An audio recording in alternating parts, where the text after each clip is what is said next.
Welcome back to Taking Action, everybody. It's Anthony hosting once again. Hope everybody is doing well. Hope everybody had a nice divisional round.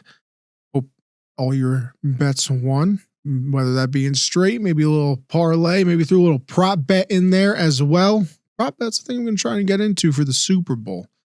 You know, the prop bets during the Super Bowl are always fun. And then you got the people that are betting the coin toss and things like that. I'm not getting that crazy, but maybe a little over under on a player's receiving line or rush line never hurt nobody. Save that for the Super Bowl episode, though. But for right now, like I said, I hope everybody did well. We'll discuss what happened in the divisional round. Maybe some other NFL news because, you know, as we dwindle down the season, there's kind of less things to go over. So maybe we'll get into some NFL news if anybody has the interest in that. You know, stick around and give some thoughts in the comments. I'll give my thoughts, see how everybody feels about everything. And let's go and get started from there. We will do that with the Bills at the Broncos. Kicked off the divisional round of the playoffs in what was just an absolutely unbelievable game. Bills were -1 favorites. They lost, though, 33-30 to the Broncos in Denver. Just another heartbreaker. I tweeted it out on my own page after the game. Nobody, maybe in the history of sports, has lost more heartbreakers or just soul-crushing losses than Bills fans. I don't understand how you guys go through it. I really don't. I'm a Patriot fan, so I'm supposed to just despise them. But considering Tom Brady was like 38-3 against them during his career, and then, you know, we gave you a little break for the 5 years that we were struggling there. I just can't hate the Bills. I can't do it. They don't bother me. Josh Allen's a likable dude. It's just soul crushing every single time. You know, you have the controversy in that game with the interception or the catch. Of course, they give the interception to the Broncos. I do actually agree with the call. I thought it was an interception. Yeah, it was funny. The kind of reverse thing happened though earlier this year, if you remember. And I believe it was a game that we had something on as well. When the Bills played the Patriots, it was kind of the exact same situation. Both came down with it, and they gave the catch to the Bills. So kind of a whole weird situation, but I do kind of see where they're coming from, that Cooks didn't have control of the ball. It was still kind of being wrestled around with.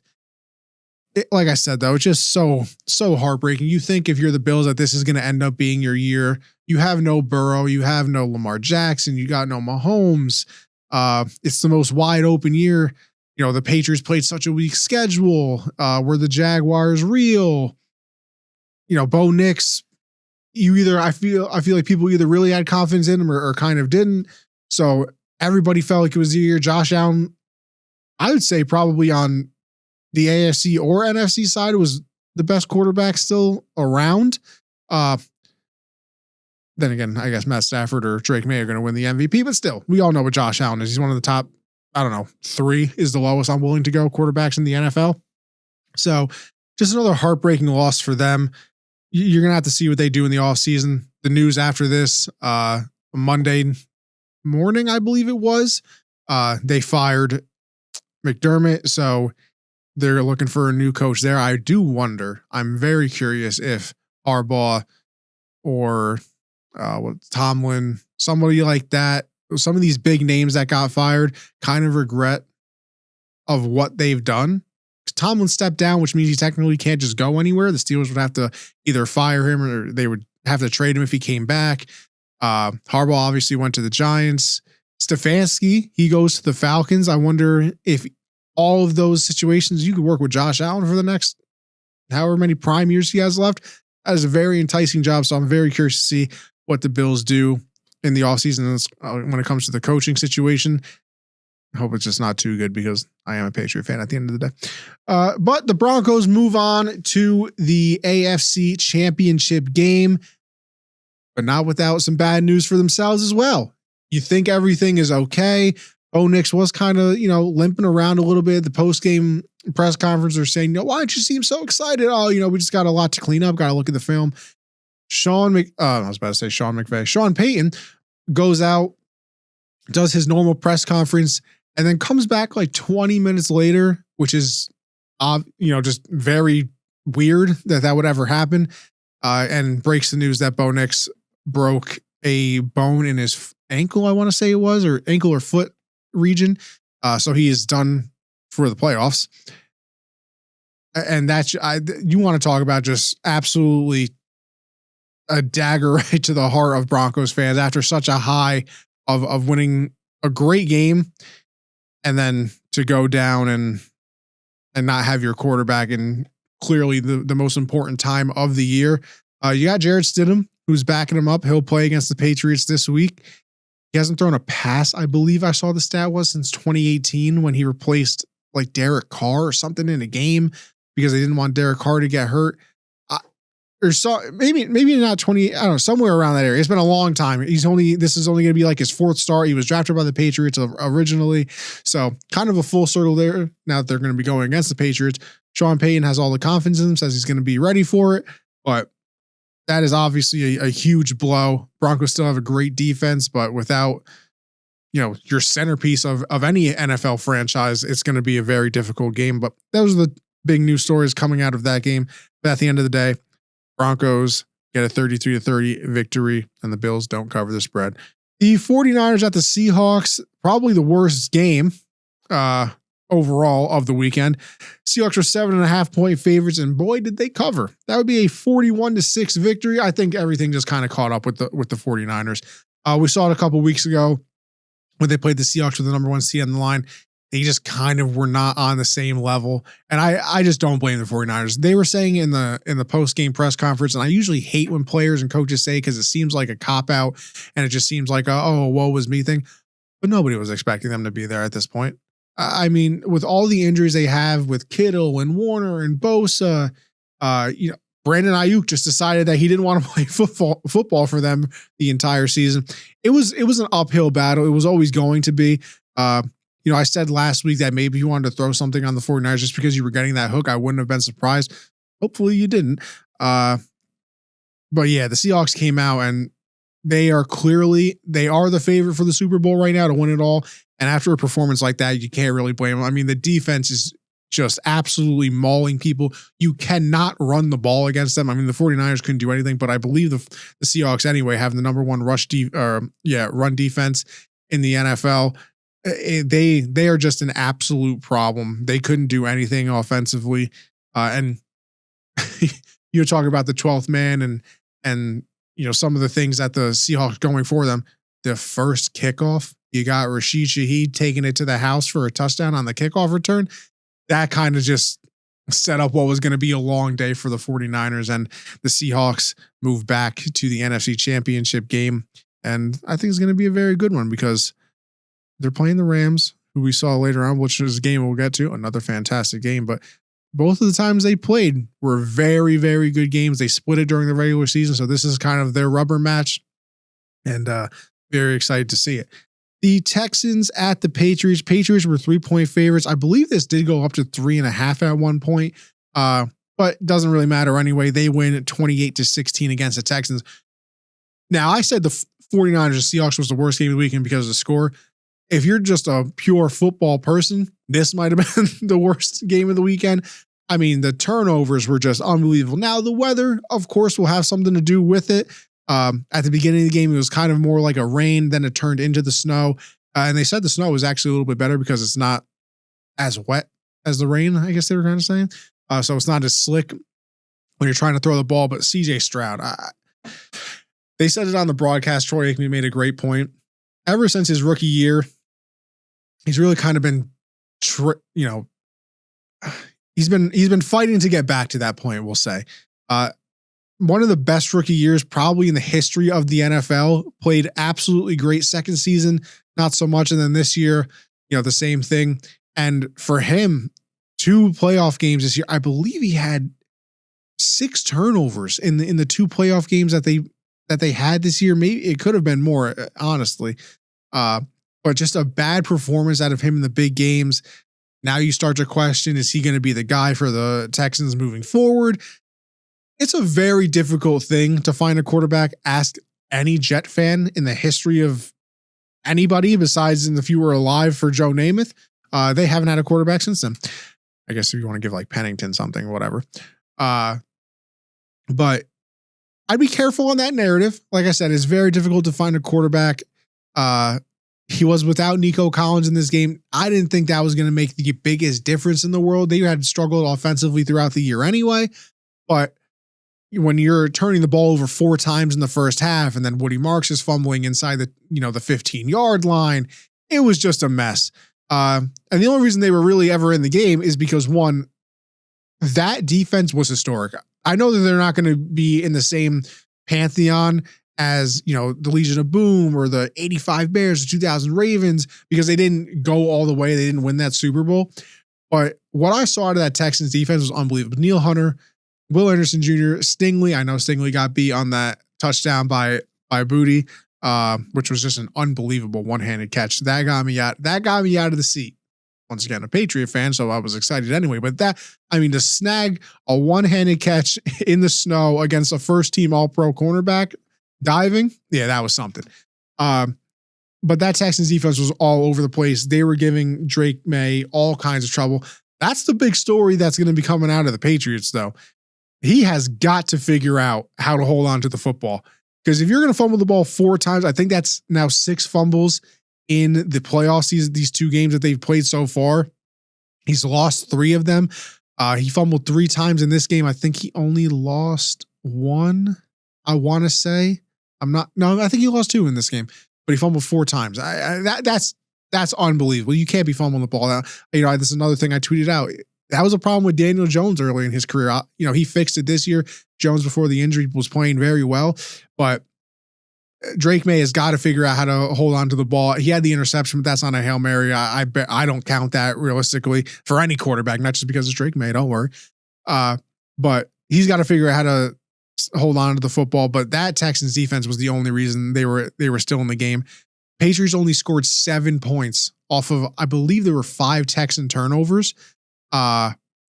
And the 7 points that they scored was because of a pick 6. The Patriots never scored on offense because of one of those turnovers, which is just unbelievable. Drake May had some great drives, though. That the first touchdown on a 4th and 2, I want to say it was. I was screaming to take the points because I think in the playoffs those are just so important. They decided to go for it. Hits a nice slant route to Pop Douglas. The throw to Stephon Diggs. I have no idea how Diggs caught that ball. I mean, he's looking at his hands after. It's like they brought him back to the Stickum days. That was an unbelievable catch. I thought there was no chance.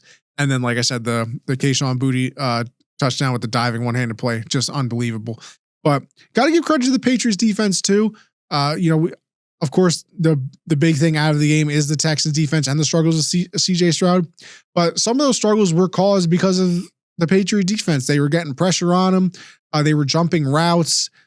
Just an overall and you want to talk about not being able to run the ball. I believe in the first half, they had 10 rushes for 9 yards or something. It was something incredible.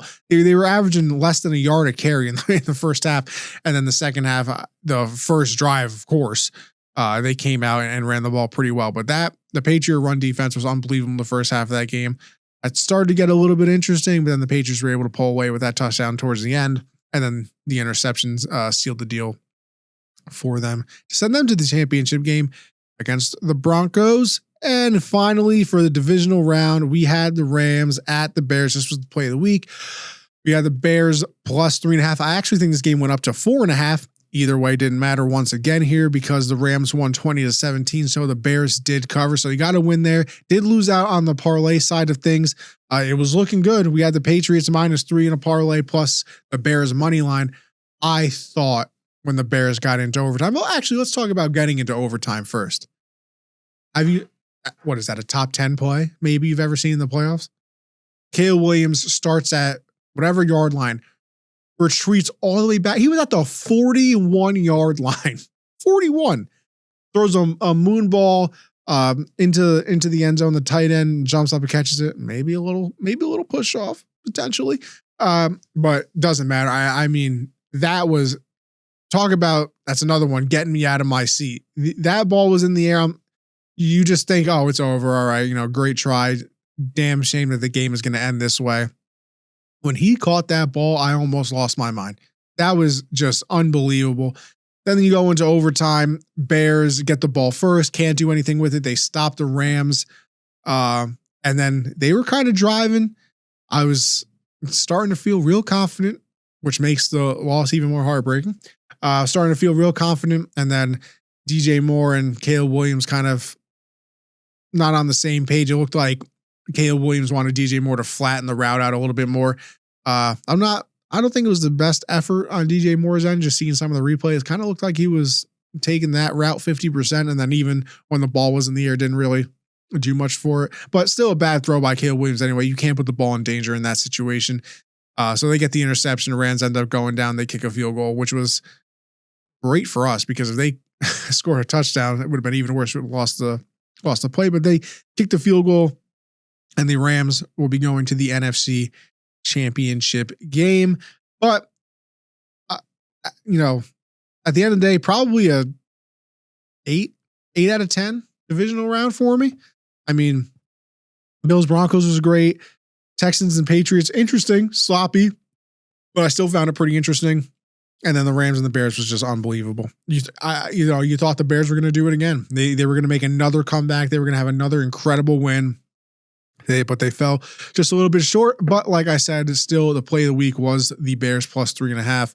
And we did win that one. Just fell a little tiny bit short on that parlay just to try and really spice up the weekend. But hey, we got something out of it. So I'm hoping that everybody went over to the Juice Reel, got that for themselves and put a little cash in their pocket.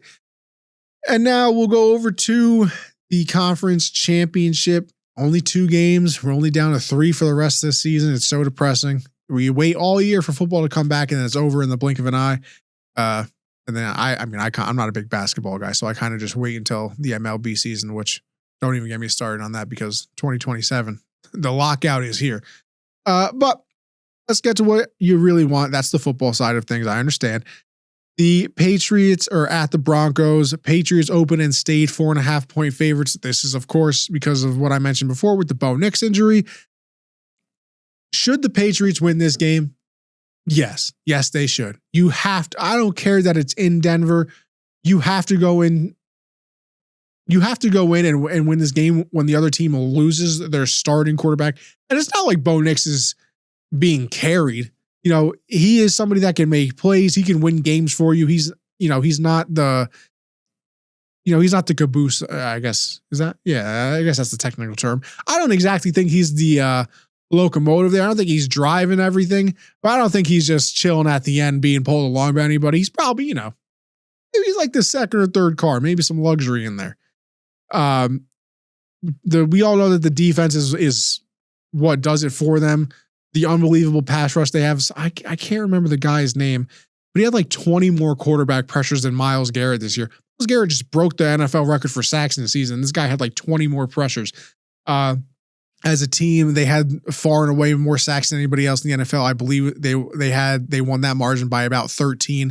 They were just unbelievable the entire year. And Will Campbell on the left side of the line for the Patriots has struggled in these playoff games. He was getting Will Campbell. I'm hoping you're going to be my guy, but he was getting slapped up by Will Anderson Jr. I think Will Anderson had 2.5 sacks. Daniil Hunter had 1.5. So they were getting pressure on Drake May. So that the whole offensive line for the Patriots is going to have to be better, especially against a team. With the Texans, I felt like you kind of knew the two people that you were going to have to take care of. So there was a lot of chipping, with Hunter Henry or Ramondre Stevenson before coming out of the backfield. They would chip the edges, try and give Drake May a little bit more time, but even then he was getting pressured. With this, I think it's a much bigger team effort because I think everybody on the Broncos can cause an issue. But Patriots are 4.5-point favorites, total from 40 to 42. It's just all going to be how Jarrett Stidham plays. If he can not, the key in situations like this is just not make mistakes. You have to hope that your defense is going to put on a great performance. And it's entirely possible for the weak schedule claims that the Patriots have had this season, which is true. I understand is what it's, I believe the weakest strength of schedule in the last 30 years, something insane. But they've beaten the Chargers, who I want to say had the number 8 defense. They've beat the Texans last week, who had the number 1 defense. And I want to say the Broncos are either 2 or 5. It's somewhere in that area. So they're beating really good defenses, and you're going to need the Broncos to be that really good defense if you're going to win this game. I would assume Jarrett Stidham to get comfortable early, a lot of short passes, maybe the play action, really try and get the run going. So if the Patriots can do what they did last week against the Texans and kind of neutralize that, that should be a key to victory. You're going to want to make Jarrett Stidham throw. I don't think the Broncos have these great weapons on the outside. You do have Cortland Sutton, I understand.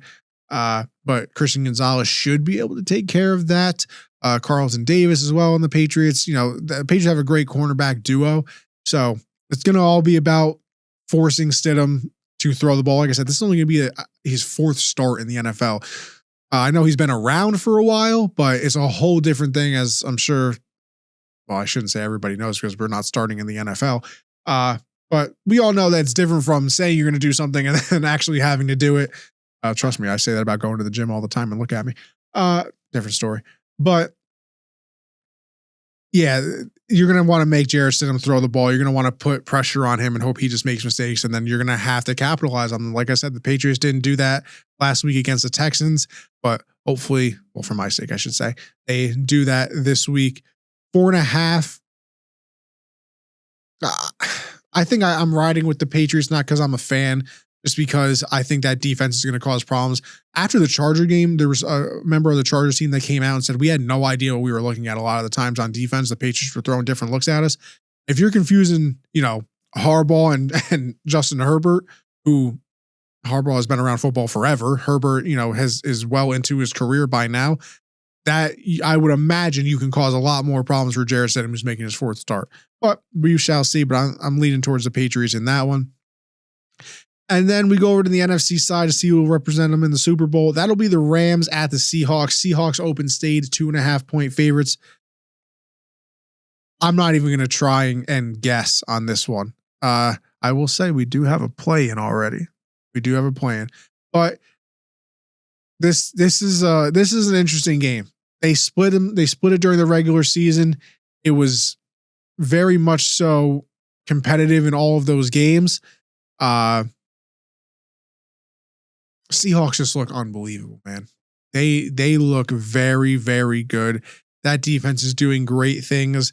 Sam Darnold hasn't been, messing. He didn't mess anything up last week, I should say. Didn't have the chance to do it the week prior because they had the bye. But we saw last year in that final game against the Lions when he was on the Vikings, the moment kind of got too big. In the playoffs, it looked like the moment got too big for him. But he played a pretty good game. Not that there was too much pressure because from the very beginning they were out in front. But this Seahawks defense just looks like it's a big problem. But I will say, if anybody can kind of handle that, it should be the Rams, just because of the weapons that they have. Stafford is playing unbelievable football. This could be the first year that he wins an MVP. It's crazy to think for how good he has been. I don't even think he's ever gotten a vote, which is insane. I understand he was on the Lions for a long time, so it was hard to get any votes. But, Devontae Adams and Kyron Williams, and we all know what Puka Nacua is. Sean McVay, the mastermind behind everything. When you have somebody as smart as Sean McVay and somebody as smart and who has been in the league as long as Matt Stafford, there's not really coverages you're going to throw at him that he hasn't seen or familiar with. The only thing with Stafford, and the thing that he's going to have to be careful with, is that he does put the ball in jeopardy a couple times a game. I'm not saying it's an egregious amount, but there's these 2-3 passes that Stafford will throw that the defense can take advantage of. We saw it last week, and the Bears couldn't take advantage of it. I think there was probably 2 dropped interceptions in this game, or potential for them. But I think this is going to be an unbelievable. This game is going to be the better watch, I believe, out of the two. But Seahawks 2.5-point favorites. If you like them, you got to take it now and hope that, because you don't want it to go to 3. Maybe if it does go to 3, you want to go more towards the Rams, because then you're getting a push. You're not having to worry about the hook. But if you're liking the Seahawks in this one, the 2.5, is a good number. And then if that ends up going down, you can double it. And then if it changes course, you can start doing what you have to do. But total on that, by the way, too, is 47.5. That's a lot of points. I could see it happening. But that is the show, everybody. I appreciate, once again, I know that I don't read too many of the comments, but shout out Dad. He watches these shows. He said somebody was very nice to me in the comments. So if that was you, I appreciate it greatly. But drop your plays down below. Maybe you like some player props. Maybe you have some thoughts on the lines. If you just want to talk about the games in general, I do enjoy a good overall general chat on the state of football. Still some coaching vacancies out there. Who do you think's going to get some of those? What do you think of Harbaugh to the Giants? Anything. Listen, let's have a conversation now in these comments. Maybe I'll take a look at them this week, see what everybody's saying. But I say it every week. I have a lot of fun doing this show. It was always, the dream was always like ESPN or something like that. I went to school for media. So having an outlet like this and having a tight-knit group and people that sit here and watch the show every week, it never kind of passes me by. That is a really cool thing that you're taking your time out of the week to watch a show like this. So it is greatly appreciated. And I'll catch you on the next episode. All right. Have a good one and good luck.